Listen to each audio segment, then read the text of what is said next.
Hello students, आज हम discussion method के ऊपर चर्चा करेंगे कि डिस्कशन मेथड क्या होता है।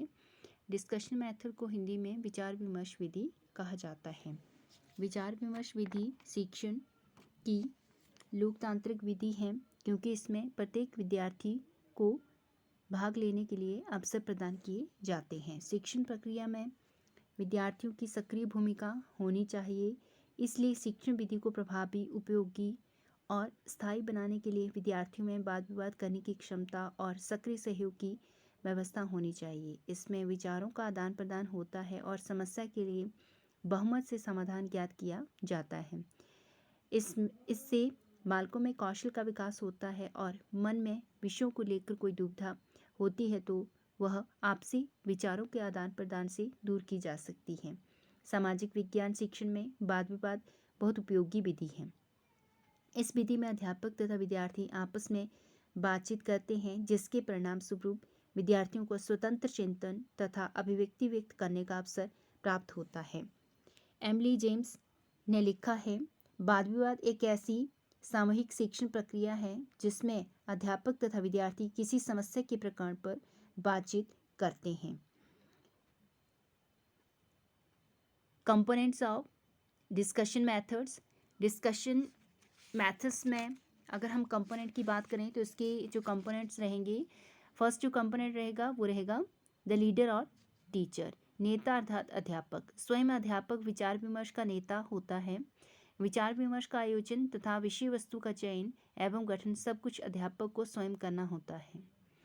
विचार विमर्श के दौरान अध्यापक को सावधानी पूर्वक निरीक्षण करते रहना चाहिए और जब विद्यार्थियों को कठिनाइयों का सामना करना हो तो तत्काल उनका निर्देशन करना चाहिए।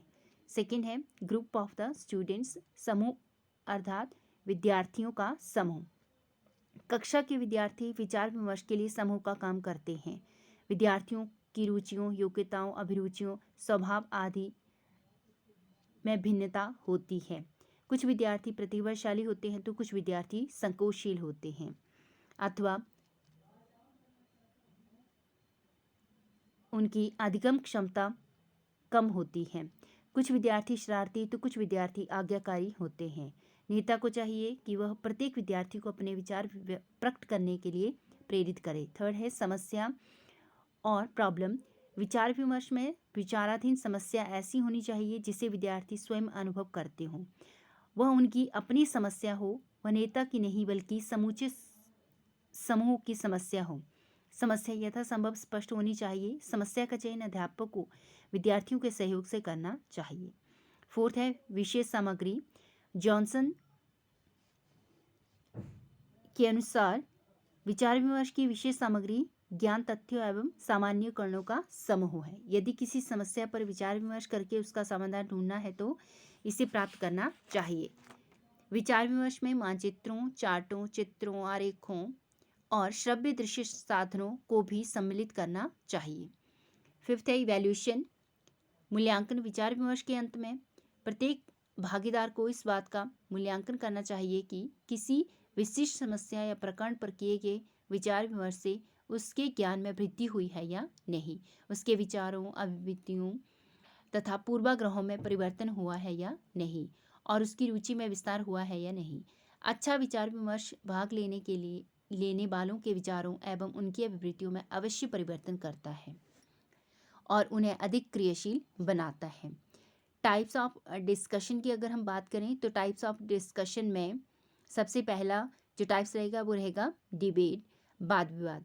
वाद विवाद में दो से अधिक विद्यार्थी किसी विशिष्ट समस्या के पक्ष या विपक्ष में अपने तर्क प्रस्तुत करते हैं। वे अपने विपक्षी को प्रत्युत्तर देने का अवसर भी प्रदान करते हैं। नेक्स्ट है सिंपोजियम। सिंपोजियम में भाग लेने वाले व्यक्ति श्रोताओं के सम्मुख किसी निश्चित समस्या या प्रकरण पर अपने विचारों का कथन करते हैं और पत्र वाचन करते हैं।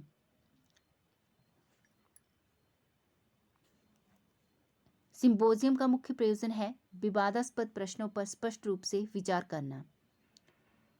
थर्ड पैनल डिस्कशन, पैनल विचार विमर्श। पैनल विचार विमर्श में चुने हुए 4 से 6 व्यक्तियों के समूह में विचार विनिमय होता है।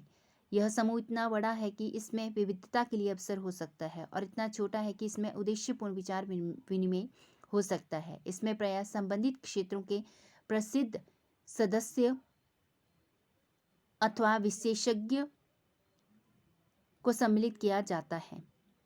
इस विचार विमर्श का प्रयोजन विभिन्न कोणों से संबंधित तथ्यों का ज्ञान प्राप्त करना होता है। फोर्थ रहेगा ब्रेनस्टॉर्मिंग। ब्रेनस्टॉर्मिंग में विद्यार्थियों के मन इतने उत्तेजित कर दिए जाते हैं कि उनके मन में संबंधित विषयों पर विचारों और सुझावों का तूफान उठने लगता है। इस बात की ओर उनका ध्यान नहीं जाता कि विचार एवं सुझाव सार्थक एवं उद्देश्यपूर्ण है या नहीं। इसके पीछे यह सिद्धांत काम करता है कि यदि मस्तिष्क को बिल्कुल स्वतंत्र छोड़ दिया जाए तो कई बार उसमें अत्यंत उपयोगी क्रियात्मक सुझाव व्यक्त होते हैं। तो इस तरह से ये सभी प्रकार हैं डिस्कशन के। तो आज हमने इस वीडियो में components of discussion and types of discussion के बारे में जाना।